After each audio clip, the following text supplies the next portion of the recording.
लेकिन अगर आप फॉरवर्ड लुकिंग देखते हैं, आईएमएफ की जो फोरकास्ट है वो 25 की, इसका मतलब ये है कि आईएमएफ के ख्याल में अभी भी जो शरह सूद है वो 3% नेगेटिव है रियल टर्म्स में। तो अगर 3% नेगेटिव है तो इंटरेस्ट रेट तो अगर फौरी तौर पर तो 3% इंक्रीज नहीं कर सकते आप, आपको फौरी तौर पर उसको इंक्रीज तो करना था, लेकिन हमने नहीं किया। और उसकी अपनी लैंग्वेज है जो इस रिपोर्ट के अंदर लिखी हुई है और उसको साइन किया हुआ है governor state Bank of Pakistan ने और वजीर खजाना साहिब ने। वो लिखते हैं कि the State Bank of Pakistan agree to maintain a tight monetary policy stance, higher rate, उन्होंने एक्सप्लेन कर दिया, tight monetary policy stance and higher rates and prudent use of liquidity injections as needed.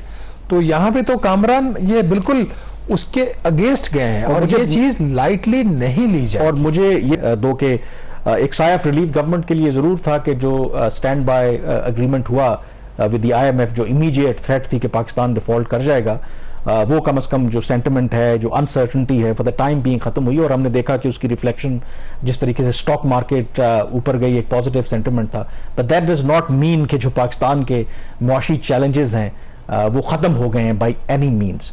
और इसमें शहबाज जो इस माली साल का आगाज़ है, जो अभी तक के अदाद शुमार देखें, कोई इतना इंकरेजिंग नहीं है डिस्पाइट द फैक्ट कि आईएमएफ का प्रोग्राम होने के बाद जो भी पॉजिटिव सेंटिमेंट्स थे। देखिए कामरान, जब ये मुआहिदा हुआ था तो मैंने उस वक्त मेरा एम्फेसिस दो चीज़ों के ऊपर था। एक तो ये कि हमें ये नहीं भूलना चाहिए कि जो पिछला आईएमएफ के साथ एग्रीमेंट था 6.5 बिलियन डॉलर का, वो नाकामी पे ख़त्म हुआ। और दूसरा ये कि हमें ये भी नहीं भूलना चाहिए कि जो अगला मुआहिदा हुआ है उसमें 3 गवर्नमेंट्स एटलीस्ट इन्वॉल्व होंगी। अगर केयर टेकर गवर्नमेंट की एक्सटेंशन नहीं होती तो जो इस मुआहिदे को इम्प्लीमेंट करेंगे, गवर्नमेंट जा रही है जिसकी पॉलिटिकल कमिटमेंट के ऊपर हमेशा डाउट्स रहे, गवर्नमेंट आएगी वो जाएगी। जब मैं ये बात कर रहा था कि पिछला मुआहिदा हमारा नाकामी पे खत्म हुआ तो लोग मुझे कह रहे थे कि आप क्यों पेसिमिज्म की बात कर रहे हैं, तो बड़ी खुशी की बात है मुआहिदा हो गया। मैंने कहा आपका जो ट्रैक रिकॉर्ड है ना वो चेंज नहीं हुआ, आपका ट्रैक रिकॉर्ड वहीं पे है और आपकी हरकतें ये हमें बहुत जल्द बता देंगे कि आप कितने संजीदा। आपको इस चीज़ की तो खुशी है कि 3 अरब डॉलर का मुआहिदा हो गया। हमें भी इस चीज़ को हमने अप्रिशिएट किया था कि पाकिस्तान को जरूरत है आईएमएफ के मुआहिदे की और हुकूमत की अपनी वजह से वो एग्रीमेंट जो था पिछला वो प्रोग्राम वो नाकामी पे खत्म हुआ। अब ये जो साल स्टार्ट हुआ है और उस वक्त भी मेरा यही पॉइंट था कि ये पैसा आ रहा है, ये जो चीज़ें हैं ये वक्ती तौर पर रुपए की कदर में जो बेहतरी हो रही है, डॉलर की कदर में कमी हो रही है, वक्ती है क्योंकि हमारे इकोनॉमिक फंडामेंटल्स कमज़ोर हैं। साल का स्टार्ट होता है जुलाई का जो महीना है उसमें पाकिस्तान की जो एक्सपोर्ट है वो फर्दर उसमें कमी हो जाती है। रफली 2 अरब डॉलर की हमारी बरामदात जुलाई में हुई है, जो कि अगर पिछले महीने के मुकाबले में देखें तो 13% कम है। अगर आपको जुलाई 2022 से कंपेयर करें तो ये तकरीबन 21-22% उसमें कमी है। और जो इंपोर्ट्स वाली साइड है वहां पे फिर गवर्नमेंट ने रिस्ट्रिक्शंस लगाई, कदगने लगाई, जो कि इन्होंने खत्म कर दी थी एंड जुलाई में, एंड जून में। बट जुलाई में उसका इंपैक्ट आपने देखा कि सिर्फ 3.7 अरब डॉलर की इंपोर्ट्स, वो भी कम। तो ये अच्छे साइंस नहीं है, आपकी एक्सपोर्ट्स में इजाफा नहीं हुआ, एफडीआई आपकी नहीं बढ़ी। इस दौरान हम सेलिब्रेशंस कर रहे थे। अब बात आ जाती है, आगे चलते हैं, ये जो आईएमएफ का मुआहिदा हुआ है 9 माह का शॉर्ट टर्म का, क्या हम इसको इंप्लीमेंट कर पाएंगे या नहीं पाएंगे। खुद आईएमएफ की रिपोर्ट के अंदर ये चीज़ लिखी हुई थी कि इसके जो रिस्क हैं इस प्रोग्राम के इंप्लीमेंटेशन के वो बहुत हाई हैं। और एग्जैक्टली वही हुआ कामरान, पहला महीना और पहला ही हुकूमत ने जो गलत एक स्टेप उठा लिया। एक तो चीज़ उन्होंने 2 इसमें चीज़ें देखने वाली थी कि जो पेट्रोलियम मसनूआत हैं तेल की कीमतों में इजाफा करते हैं या नहीं करते। इन्होंने इनके ऊपर बहुत दबाव था कि ना इंक्रीज करो, यही वजह के बजाय उसको 31 जुलाई को अनाउंस करने के शाम को, या जो एक रूटीन होती है डार साहब की, उन्होंने अगले दिन एक टेलीवाइज्ड एड्रेस किया और उसमें बताया कि हमने 20 रुपए तकरीबन फी लीटर तेल की कीमतों में इजाफा कर लिया। वहां पे इसलिए हो गया कि वो पॉलिटिकली अनपॉपुलर तो था, लेकिन वहां पे कोई लॉबी, कोई प्रेशर ग्रुप काम नहीं कर रहा था जैसे सैलरीड क्लास के केस में होता है।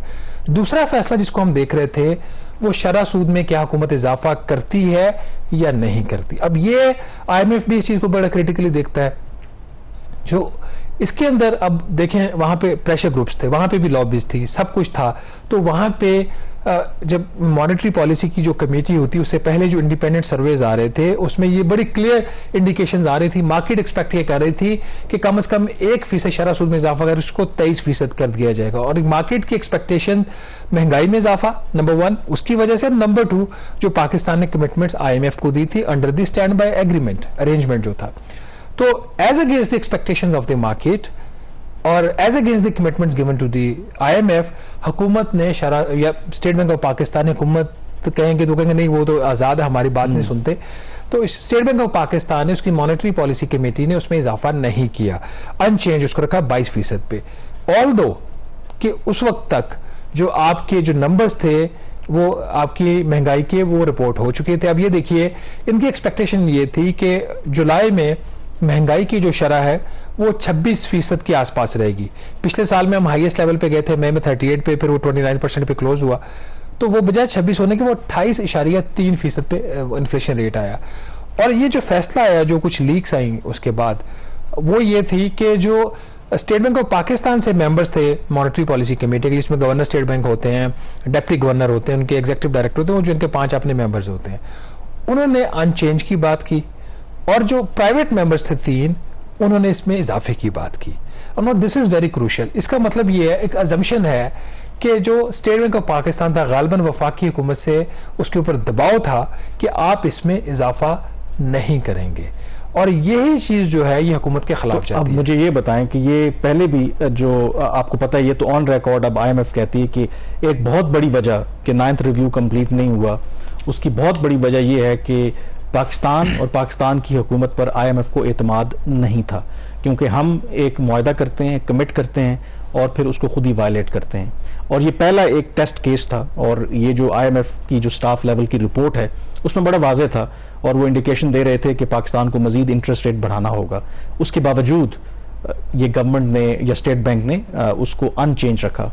डू यू थिंक क्या सेंस है फ्रॉम द आईएमएफ? आईएमएफ के लोग अभी छुट्टियों पे हैं, दे आर ऑन रिसेस। उनकी कंट्री जो हेड है वो भी यहाँ पे नहीं है। स्टेट बैंक ने तो इसी वजह से नहीं, छुट्टियों पे है, पूछ लेंगे। देखें, वो ये फर्क नहीं पड़ता कि कौन किधर छुट्टियों पे है या नहीं है।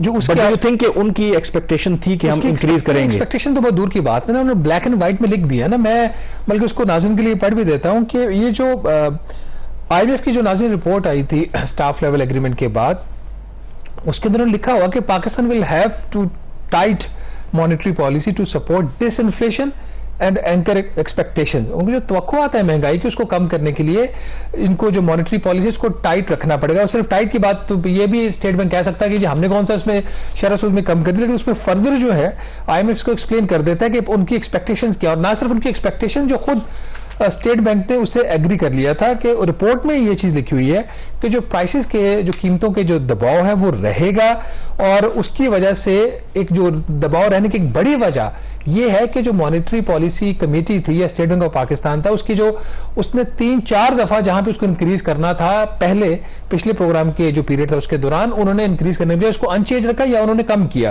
तो और फिर उन्होंने कहा कि जो उनकी जो एक्सपेक्टेशंस थी महंगाई की इस साल की क्या है, वो आईएमएफ देख रहा है इन्फ्लेशन को 25% की रेंज में इस साल। जो स्टेट बैंक ऑफ पाकिस्तान है या हुकूमत पाकिस्तान है, दोनों उनका कोई रेंज दे रहे हैं 20 से 22% की। अब इसमें कैच क्या है? कैच इसके अंदर ये होता है कि आईएमएफ की शर्त यह है कि आपकी जो शरह सूद है वो रियल टर्म्स में वो मस्बत होने चाहिए। रियल टर्म्स में उसकी क्या मुराद होती है कि जो आगे जाकर आपके अगले 1 साल के अंदर महंगाई की एक्सपेक्टेशंस क्या है। आईएमएफ कह रहा है कि उसकी एक्सपेक्टेशन 25% है, हुकूमत या स्टेट बैंक कह रहे हैं कि 21 से 22% है। तो अगर 22% के साथ देखेंगे तो ये ऑलमोस्ट जीरो के ऊपर है, बैलेंस के ऊपर है। लेकिन अगर आप फॉरवर्ड लुकिंग देखते हैं, आईएमएफ की जो फोरकास्ट है वो 25 की। इसका मतलब ये है कि आईएमएफ के ख्याल में अभी भी जो शरह सूद है वो 3% नेगेटिव है रियल टर्म्स में। तो अगर 3% नेगेटिव है तो इंटरेस्ट रेट तो अगर फौरी तौर पर तो 3% इंक्रीज नहीं कर सकते आपको फौरी तौर पर उसको इंक्रीज तो करना था, लेकिन हमने नहीं किया। और उसकी अपनी लैंग्वेज है जो इस रिपोर्ट के अंदर लिखी हुई है और उसको साइन किया हुआ है governor state Bank of Pakistan ने और वजीर खजाना साहिब ने। वो लिखते हैं कि the State Bank of Pakistan agree to maintain a tight monetary policy stance, higher rates, उन्होंने एक्सप्लेन कर दिया, tight monetary policy stance and higher rates and prudent use of liquidity injections as needed. तो यहां पे तो कामरान ये बिल्कुल उसके अगेंस्ट गए हैं और ये चीज लाइटली नहीं ली जाए। और मुझे